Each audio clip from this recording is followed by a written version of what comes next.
Jsme pětičlenná rodina, která se rozhodla žít trochu jinak. Už 8. rokem je naším domovem svět. Pracujeme, učíme se za pochodu a ukazujeme dětem, že život je pestrý a krásný. V dnešním videu vás zavedeme do filmové krajiny, známé evropské pouště Tabernas na kraji Andalusie. Ukážeme vám ikonickou van life zastávku Playa Carolina u města Aguilas a taky na chvíli vyměníme auto za loďky. Prozkoumáte s námi jeskyni San Josep, kde se projedeme po nejdelší splavné podzemní řece v Evropě. Tak si držte klobouky, protože to bude stát za to. A abychom mohli na všech těchto místech být nezávislí, energii našemu domovu dodává EcoFlow. Děkujeme.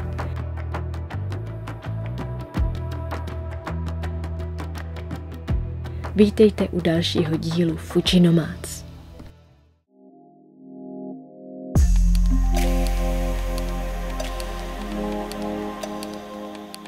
Jsme ve Španělsku, kousek od Valencie, dalo by se říct v centrálním Španělsku, kde je nejtepleji.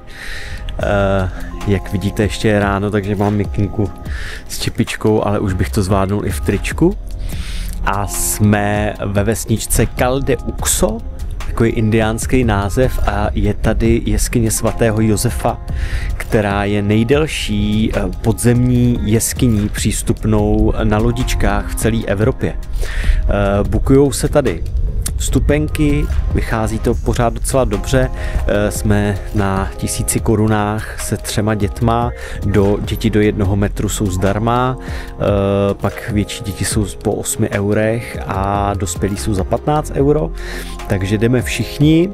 Je tady trošku problematičtější parkování, protože tady samozřejmě jsou všude solární elektrárny na spotech a dá se jenom takhle bokem, jak tady vidíte za mnou, stát, kde je tak třeba 8 míst pro velký auta, které jsou skoro asi i teďko mimo sezónu plný. Nicméně našli jsme místo, je tady voda, je tady výlevka na záchod, takže velká pecka. Asi tady i vypereme a jdem se podívat na tu jeskyni. The Cueva de San José, nebo jak se to jmenuje? A víš, že doteď nevědí ta podzemní řeka odkud je a kam pokračuje? Hustý. Jsou tady takovýhle krásný obytňáky. Pán v tom bydlí asi sám. Takže si myslím, že má docela dost prostoru, viď, lásko? Ty jo. Krásný, prosklený. Nevím, proč se ty lidi těch autobusů bojí. Podle prospektů by měla v té jeskyni být stále 20 stupňů. Celý rok. Takže by tam mělo být teplíčko, byť jsme si stejně vzali mikinky a čepičky, ale mělo by tam být teplo. A kromě toho, co jsem říkal, že nikdo neví, odkud ta podzemní řeka vyvěrá a kam zase odtéká, tak už zřejmě byla tahle jeskyně známa už před 17 000 lety. Protože u vchodu do té jeskyně byly nalezeny archeologické vykopávky z téhle doby. A je to stalaktitová jeskyně, která je stále aktivní.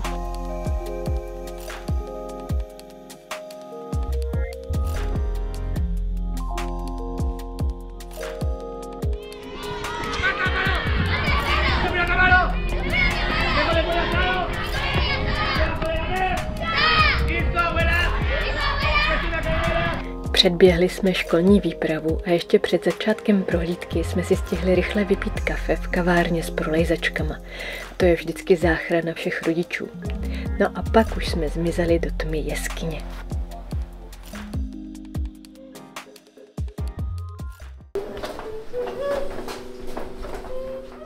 Myslíte, že tady žijou nějaký skřítci nebo nějaký podzemní draci? Myslím, že tady žijí skřítci.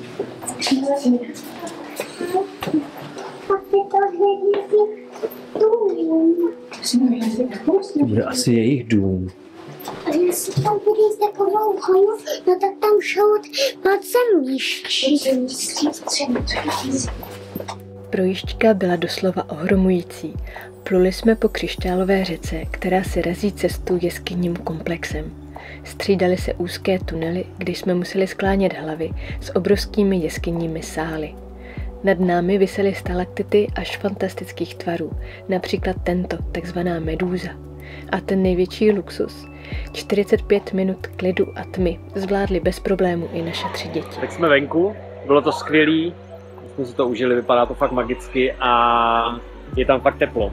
Je tam fakt teplo. Takže jste se akorát slíkáte. Zabalený, jo. Takže se nemusíte oblíkat a je to krásný, teče tam pitná voda. Jo, je to celý pitný. Nejhlubší část měla 11 metrů a nejméně hluboká půl metru.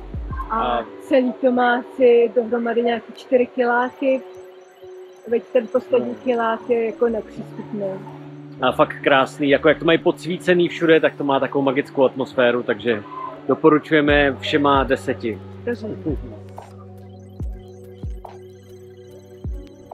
se tady podívat ještě na vyhlídku.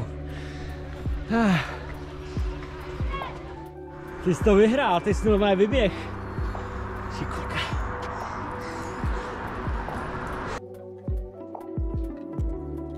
Emma to zvládla takhle. Šikulka.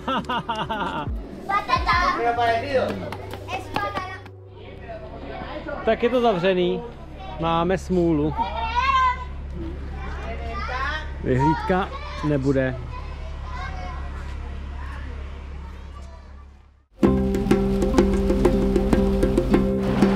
Malý kroupy. Jo. Malý kroupy, fakt. Pokračovali jsme dál na jih, kde kroupy už naštěstí přestaly padat. Naší další zastávkou byla ikonická Playa Carolina, pláž s jemným zlatým pískem.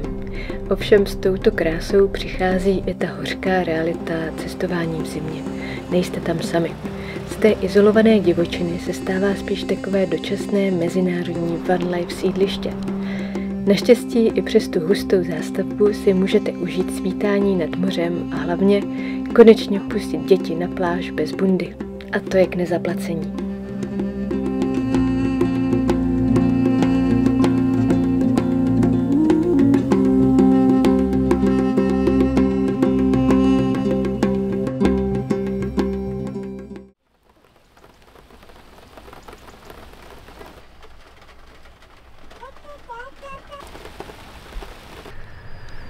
Dobré ránko z Aguilas, z městečka už v Andaluzii, vlastně hned tady za pláží už je cedule, takže už jsme v naší milované Andaluzii.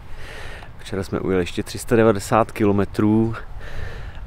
Jako klasicky, když jedem takhle do noci, jak se to vybralo daň v tom, že děcka byly trošku se budili v noci a Šelík potřeboval na záchod, takže jsme se moc dobře nevyspali. Nicméně tady určitě pár dní zůstaneme. Jsme na pláži Via Carolina, která je známým centrem autonomádů. Tady je to prakticky nejteplejší místo. Akorát jako celého Španělska, akorát, že paradoxně, i když tady dneska má být 19 stupňů a celý den sluníčko, tak tady prší a je pod mrakem. Nevím, jak je to možný, soudruzi Sendér udělali někde chybu. Každopádně nám to nevadí, my si dáme snídani a pak snad přestane pršet, tak tady půjdeme na oblídku. Všimněte si, že písek na Playa Carolina není jen tak ledajaký. Pláž leží mezi nízkými skalními útesy, které tvoří jakési fosilní duny a pískovcové útvary. Vypadá to, jako by sem Tabernas poslala kousek své vyprahlé hlíny, kterou ale moře vyhladilo a odbarvilo na zlato.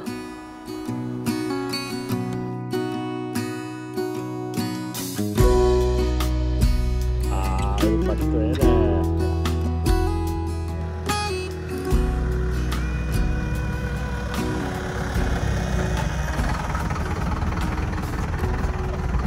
Už dvakrát do Opočna a jedno dítě. Asi pamatuju. Jedno dítě, dvakrát do Opočna. Jste tam zvracel vzadu, asi pamatuju.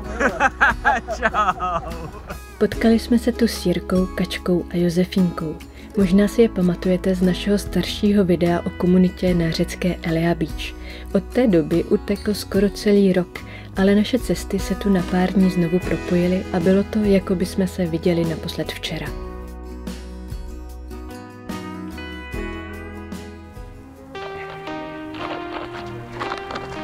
Kam jdeme, Vlado?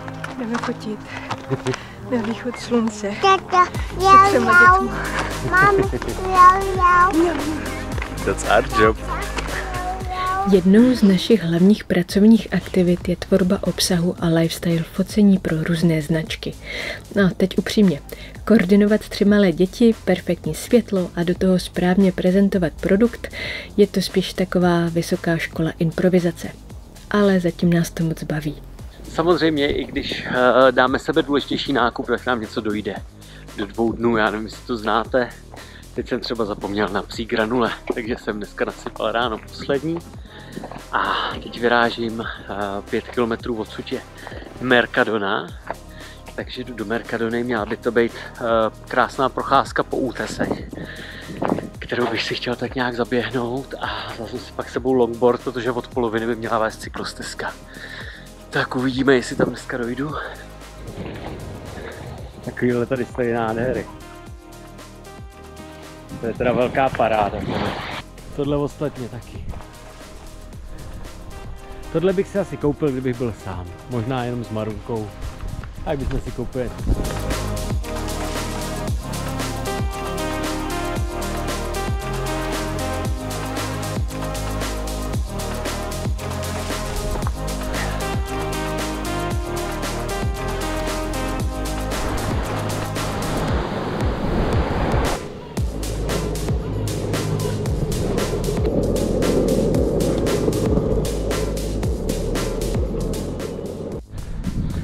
Důkazem, že tady tohleto celé okolí je brutální ráj karavanistů přes zimu, je i asi miliarda různých štelplaců, jako je tamhle ten na druhé straně.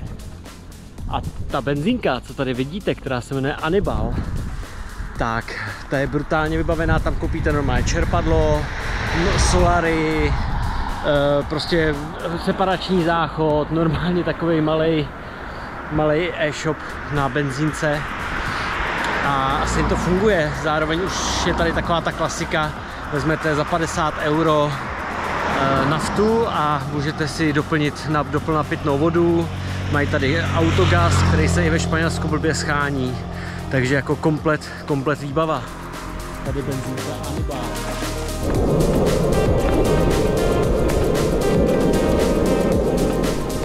A jsme u Mercadony. Za krásných 35 minut.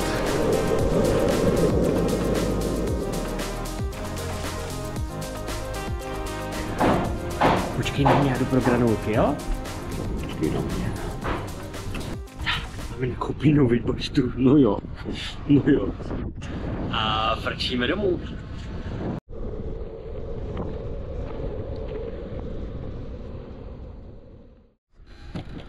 A jsme tady. Tak pojď.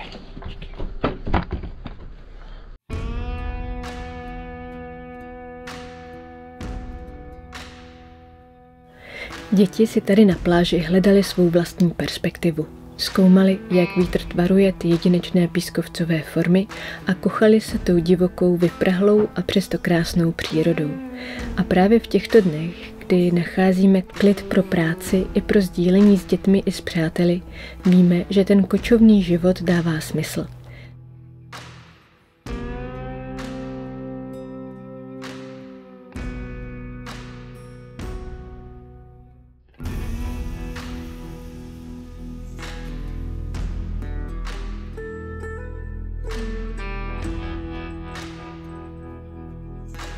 A protože jsme si užili dost moře a ticha, nastal čas se posunout dál a vydat se za prachem a teplem.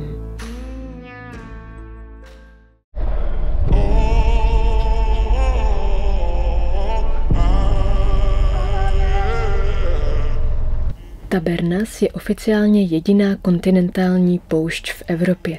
Její drsná krása se tvořila po miliony let a vládne zde extrémní klima. Není divu, že se tu člověk cítí jako na jiné planetě.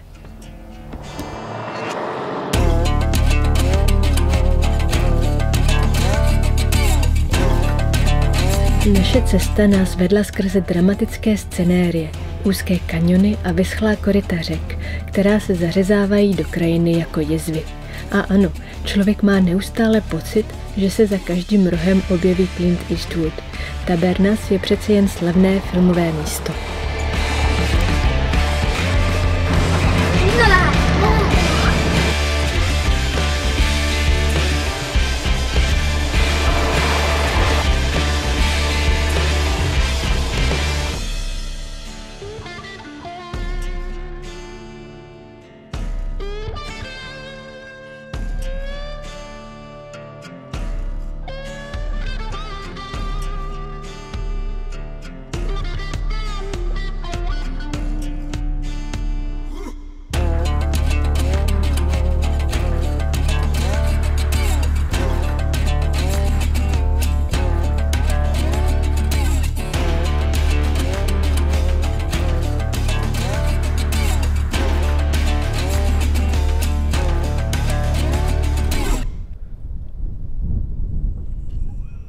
Uprostřed toho všeho jsme zastavili a prošli se k tiché solné planině, kde před 5 lety náš nejstarší syn udělal své první krůčky. Na co jsme tady uprostřed toho prázdného prostoru narazili? Že ta vizuální prázdnota pouště je léčivá. Nejsou tu žádné rušivé věmy, žádný schon, žádné notifikace. Nic, co by odvádělo pozornost. Zůstane jen ten čistý, syrový horizont a my. Uprostřed toho luxusu ticha se člověk uvědomí, jak jsme v dnešním světě přehlcení podněty. A tahle poušť nám dala to, co jsme potřebovali nejvíc. Prostor pro bytí a čistou přítomnost.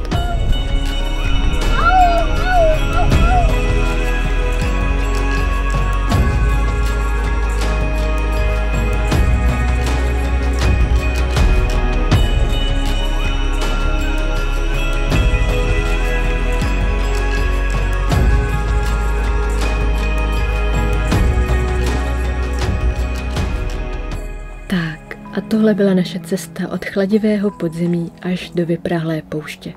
Doufáme, že se vám tenhle kousek našeho světa líbil. Pokud vás baví nás sledovat, budeme moc rádi, když nás podpoříte odběrem. Každý palec nahoru nám dává energii točit dál.